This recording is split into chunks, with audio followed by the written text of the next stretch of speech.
ഇന്ന് ET ടോക്സിൽ നമ്മളോടൊപ്പമുള്ളത് നിഖിൽ മാത്യാണ്. നമസ്കാരം.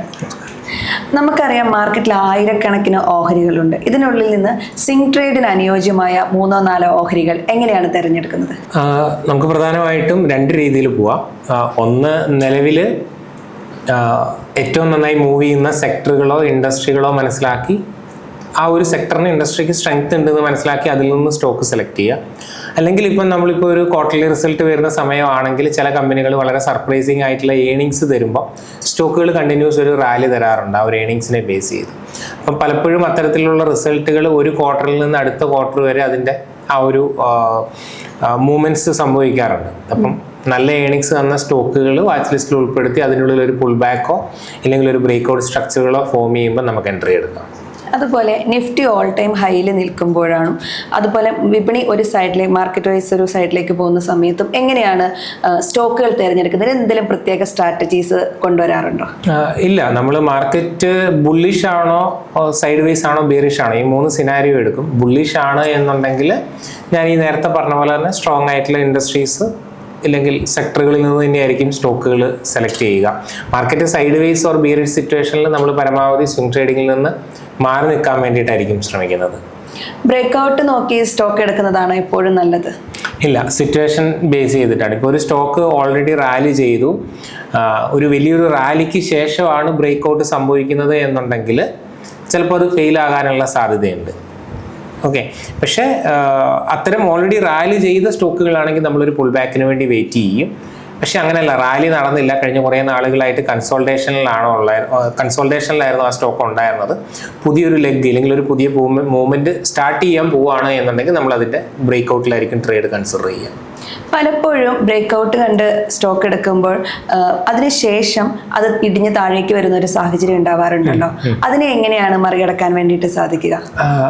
Singh trader നേരിടുന്ന ഒരു വലിയ വെല്ലുവിളിയല്ലേ? അതെ അതെ അതെ അതെ. അപ്പോൾ അതിന് നമ്മൾ ചെയ്യേണ്ടത് ആ സ്റ്റോക്ക് എത്ര നാളായി റാലി ചെയ്യുന്നു എന്നുള്ളത് ഒബ്സർവ് ചെയ്യുക. ഇപ്പോൾ ഒരു എക്സാമ്പിൾ പറഞ്ഞു കഴിഞ്ഞാൽ ഇതിപ്പോൾ മെയ് മന്താണ്. ഈ മെയ് മന്തിൽ ഇപ്പം അത് ഓൾറെഡി ഒരു 30-40% റാലിക്ക് ശേഷമാണ് ഒരു ബ്രേക്ക് ഔട്ട് വരുന്നത് എന്നുണ്ടെങ്കിൽ അത് ജസ്റ്റ് ഒരു വീണ്ടും ഒരു അനദർ 10 or 15% മൂവ് ചെയ്തിട്ട് ഫെയിലായി താഴോട്ട് വരാനുള്ള ഇല്ലെങ്കിൽ ഒരു കൺസോൾട്ടേഷനിലോട്ട് പോകാനുള്ള സാധ്യത കൂടുതലാണ്. അപ്പം അത്തരത്തിലുള്ള സ്റ്റോക്കുകൾ സെലക്ട് ചെയ്യാണ്ട് കഴിഞ്ഞ ഒരു മാസമായിട്ട് ഒരു സൈഡ് ബേസിലോ ഇല്ലെങ്കിൽ ഒരു കൺസോൾട്ടേഷൻ സ്റ്റേജിലോ ഉള്ള ഒരു സ്റ്റോക്ക് ആണെന്നുണ്ടെങ്കിൽ അത് അനദർ ഒരു 30-40% മൂവ്മെന്റ് വരാനുള്ള സാധ്യതയുണ്ട്. അപ്പോൾ ഒരു കൺസോൾട്ടേഷൻ കഴിഞ്ഞതിന് ശേഷം മാത്രം ഒരു swing traders break out trades എടുക്കാവുള്ളൂ. ഇപ്പം ഒരു സ്റ്റോക്കിൽ സാർ വിചാരിച്ച പോലെ നല്ലൊരു മൂവ്മെന്റ് ഉണ്ടാകുമ്പോൾ അതിലേക്ക് കൂടുതൽ ക്യാപിറ്റൽ ആഡ് ചെയ്യാറുണ്ടോ, അതോ ഒരൊറ്റ ട്രേഡിൽ തന്നെ അത് അവസാനിപ്പിക്കുകയാണ് ചെയ്യാറ്? നമ്മൾ കൂടുതൽ ക്യാപിറ്റൽ ആഡ് ചെയ്യാറുണ്ട്, അതായത് ഒരു പിരമിഡിങ് കൺസെപ്റ്റ് നമ്മൾ യൂസ് ചെയ്യാറുണ്ട്.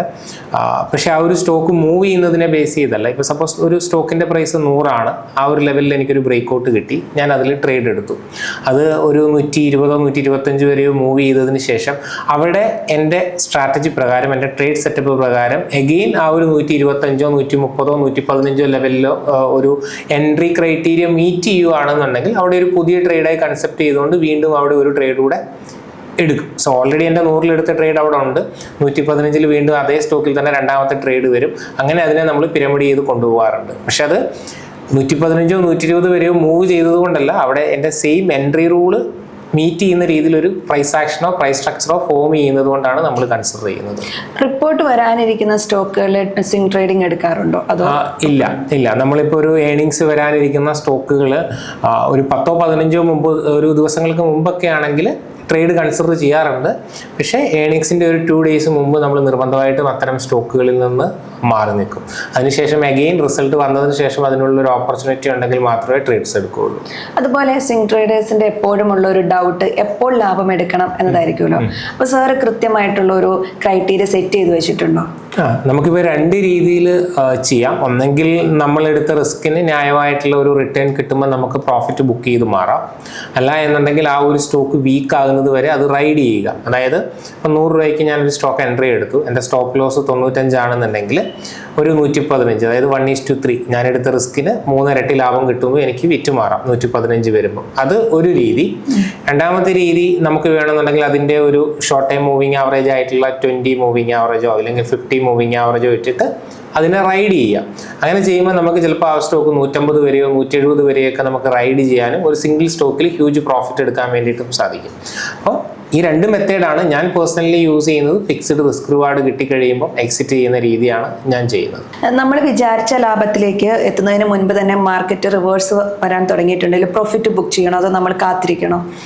ഞാൻ പേഴ്സണലി ഫോളോ ചെയ്യുന്നതെന്ന് പറഞ്ഞു കഴിഞ്ഞാൽ ഒന്നെങ്കിൽ എൻ്റെ ടാർഗറ്റ് ഇല്ലെങ്കിൽ എൻ്റെ സ്റ്റോപ്പ് ലോസ്. ഈ രണ്ടിലൊന്നിന് വേണ്ടിയിട്ടാണ് ഞാൻ വെയിറ്റ് ചെയ്യുന്നത്. പക്ഷേ ഇപ്പം നമ്മളൊരു എൻട്രി എടുത്തതിന് ശേഷം എൻ്റെ ഒരു 1:2 ഇപ്പം ഞാൻ 1:3 ആണ് ടാർഗറ്റ് വെക്കുന്നത്. 1:2 സ്റ്റോക്ക് എത്തിക്കഴിയുമ്പോൾ എൻ്റെ സ്റ്റോപ്പ് ലോസ് ഞാൻ കോസ്റ്റ് ടു കോസ്റ്റിൽ കൊണ്ടുപോയി വെക്കും. അതായത് 100-ലെടുത്ത ഒരു സ്റ്റോക്ക് 115 120 വരെ മൂവ് ചെയ്ത ഒരു സ്റ്റോക്കിൽ എന്തെങ്കിലും കാരണത്തിൽ അത് തിരിച്ച് താഴോട്ട് വരുവാണെന്നുണ്ടെങ്കിൽ ഞാൻ അതിൽ ലോസ് ബുക്ക് ചെയ്യാൻ ആഗ്രഹിക്കുന്നില്ല. അതുകൊണ്ട് എൻ്റെ സ്റ്റോപ്പ് ലോസ് ഞാൻ മേടിച്ച പ്രൈസിൽ കൊണ്ടുപോയി വെക്കും. അപ്പോൾ ഇൻ കേസ് താഴോട്ട് വന്നാലും എനിക്ക് നഷ്ടമില്ലാതെ മേടിച്ച പൈസയിൽ തന്നെ ഞാനത് വിറ്റുമാറും. അതുപോലെ ഒരു സിങ്ക് പോർട്ട്ഫോളിയോയിൽ എത്ര സ്റ്റോക്കുകൾ നമുക്ക് കൈവശം വയ്ക്കാൻ വേണ്ടിയിട്ട് സാധിക്കും?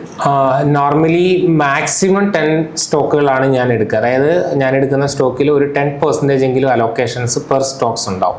എങ്കിൽ മാത്രമാണ് നമുക്കതിൻ്റെ അല്ലെങ്കിൽ നമ്മുടെ പോർട്ട്ഫോളിയോയിൽ ഇമ്പാക്റ്റ് കൊണ്ടുവരാൻ വേണ്ടി പറ്റത്തുള്ളൂ. ഇപ്പം നമ്മുടെ സ്വിംഗ് പോർട്ട്ഫോളിയോയിൽ നമ്മൾ 2-3% അതായത് 10 ലക്ഷം രൂപയുള്ള ഒരാൾ ഒരു 20,000 രൂപയ്ക്കാണ് ഒരു സ്റ്റോക്ക് മേടിക്കുന്നത് എന്നുണ്ടെങ്കിൽ ആ സ്റ്റോക്ക് 50% മൂവ് ചെയ്താൽ പോലും നമ്മുടെ പോർട്ട്ഫോളിയോയിൽ കാര്യമായിട്ടുള്ളൊരു ഇമ്പാക്റ്റ് കൊണ്ടുവരാൻ വേണ്ടിയിട്ട് പറ്റത്തില്ല.